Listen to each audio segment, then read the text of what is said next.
नमस्कार प्यारे बच्चों, आज हम पढ़ने जा रहे हैं आपकी हिंदी पाठ्य पुस्तक आरोह से कुंवर नारायण द्वारा लिखित कविता कविता के बहाने।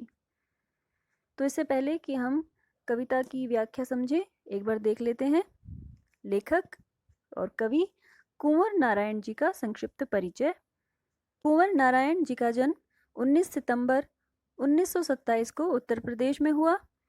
इनकी प्रमुख रचनाएं हैं चक्रव्यूह, परिवेश हम तुम, अपने सामने, कोई दूसरा नहीं, इन दिनों, आत्मजयी, आकारों के आसपास, आज और आज से पहले।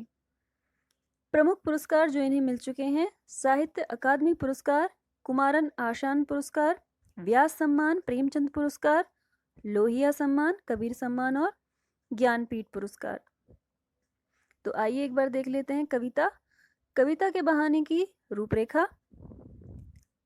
कविता के बहाने कविता कवि के कविता संग्रह इन दिनों से ली गई है। आज के समय में कविता के अस्तित्व के बारे में संशय हो रहा है। ये आशंका जताई जा रही है कि यांत्रिकता के दबाव से कविता का अस्तित्व नहीं रहेगा। ऐसे में यह कविता की अपार संभावनाओं को टटोलने का एक अवसर देती है। कविता के बहाने यह एक यात्रा है जो चिड़िया फूल से लेकर बच्चे तक की है। एक ओर प्रकृति है, दूसरी ओर भविष्य की ओर कदम बढ़ाता बच्चा। कहने की आवश्यकता नहीं कि चिड़िया की उड़ान की सीमा है, फूल के खिलने के साथ उसकी परिणति निश्चित है, लेकिन बच्चे के सपने असीम हैं। बच्चों के खेल में किसी प्रकार की सीमा का कोई स्थान नहीं होता। कविता भी शब्दों का खेल है और शब्दों के इस खेल में जड़, चेतन, अतीत, वर्तमान और भविष्य सभी उपकरण मात्र हैं। इसलिए जहाँ कहीं रचनात्मक ऊर्जा होगी, वहाँ सीमाओं के बंधन खुद ब खुद टूट जाते हैं। वह चाहे घर की सीमा हो, भाषा की सीमा हो या फिर समय की ही क्यों ना हो। तो आइए शुरू करते हैं। कविता के बहाने। कविता एक उड़ान है चिड़िया के बहाने। कविता की उड़ान भला चिड़िया क्या जाने, बाहर भीतर इस घर उस घर, कविता के पंख लगा उड़ने के माने, चिड़िया क्या जाने। तो जो ये प्रस्तुत पंक्तियां हैं ये हमारी पाठ्य पुस्तक से ली गई हैं और ये कविता है कविता के बहाने, और जिसे लिखने वाले हैं कुंवर नारायण जी। तो इस कविता में कवि ने कविता की तुलना चिड़िया की उड़ान से की है। कवि कहते हैं कि कविता भी चिड़िया की तरह उड़ान भरती है। कविता एक उड़ान है चिड़िया के बहाने, और कविता की उड़ान भला चिड़िया क्या जाने। कि कविता भी चिड़िया की तरह उड़ान भरती है, लेकिन कविता की उड़ान चिड़िया की उड़ान से अलग है, भिन्न है, क्योंकि चिड़िया की उड़ान की एक निश्चित सीमा है, जबकि कविता में भावों की, विचारों की उड़ान किसी भी सीमा या बंधनों में नहीं बंधी होती, वह असीम होती है। बाहर भीतर इस घर उस घर, कविता के पंख लगा उड़ने के माने, चिड़िया क्या जाने। तो इसी कारण कवि आगे कहते हैं कि बाहर भीतर सब घरों में कविता के भाव रूपी पंख लगाकर उड़ने का अर्थ चिड़िया भी नहीं जान सकती, चिड़िया भी नहीं समझ सकती। तो वास्तव में कविता में कवि की असीम कल्पना के पंख लगे होते हैं, तो उसकी उड़ान चिड़िया की उड़ान से कहीं आगे है। कविता पंख लगाकर हर जगह उड़ सकती है, उसकी उड़ान और चिड़िया की उड़ान में अंतर है, और इसी कारण कविता की उड़ान चिड़िया की उड़ान से आगे है, बेहतर है। आगे चलते हैं। कविता एक खिलना है फूलों के बहाने।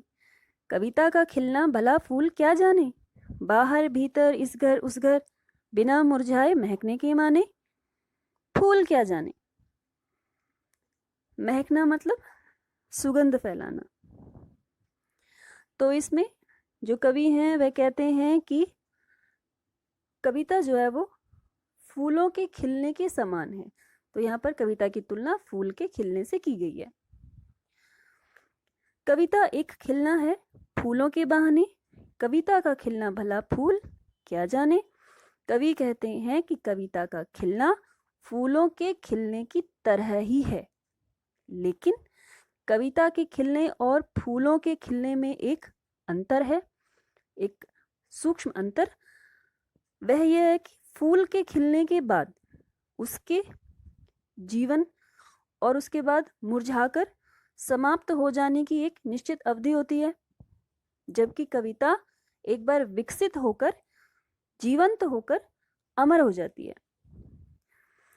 बाहर भीतर इस घर उस घर बिना मुरझाए महकने के माने फूल क्या जाने।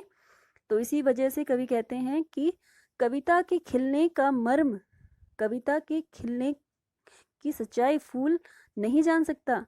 और कवि ये स्पष्ट करते हैं कि फूल जिनके खिलने में मज़ा है, आनंद है, उत्साह है, वे भी कविता की समता नहीं कर पाते हैं।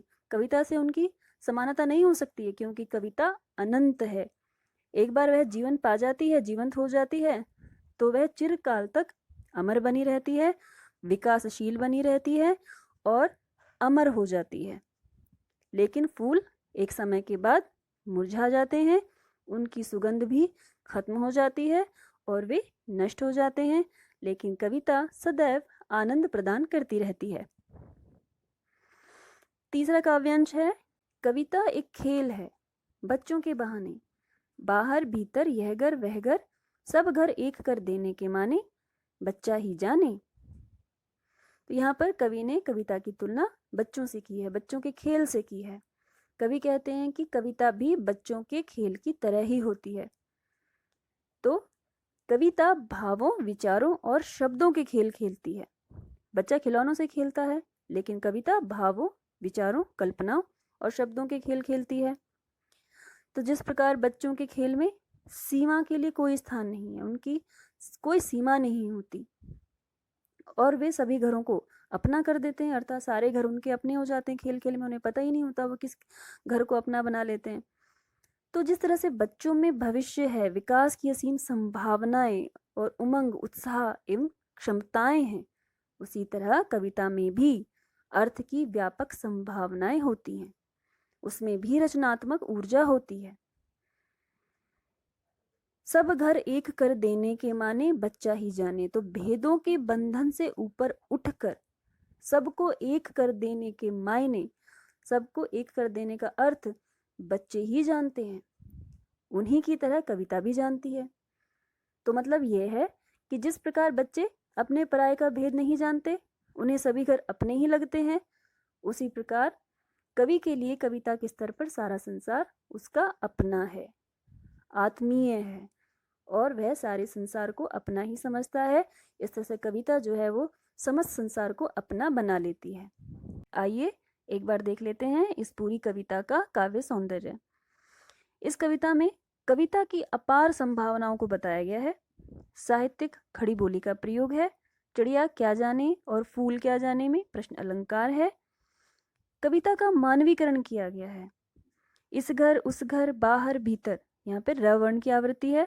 कविता की क वर्ण की आवृत्ति, मुरझाए महकने म वर्ण की आवृत्ति और बच्चों के बहाने ब वर्ण की आवृत्ति के कारण अनुप्रास अलंकार है। बहाने, जाने, माने में तुक होने से कविता के प्रभाव में वृद्धि हुई है। मुक्त छंद है। कविता की भाषा सहज एवं प्रवाहयुक्त एवं तुक प्रधान है।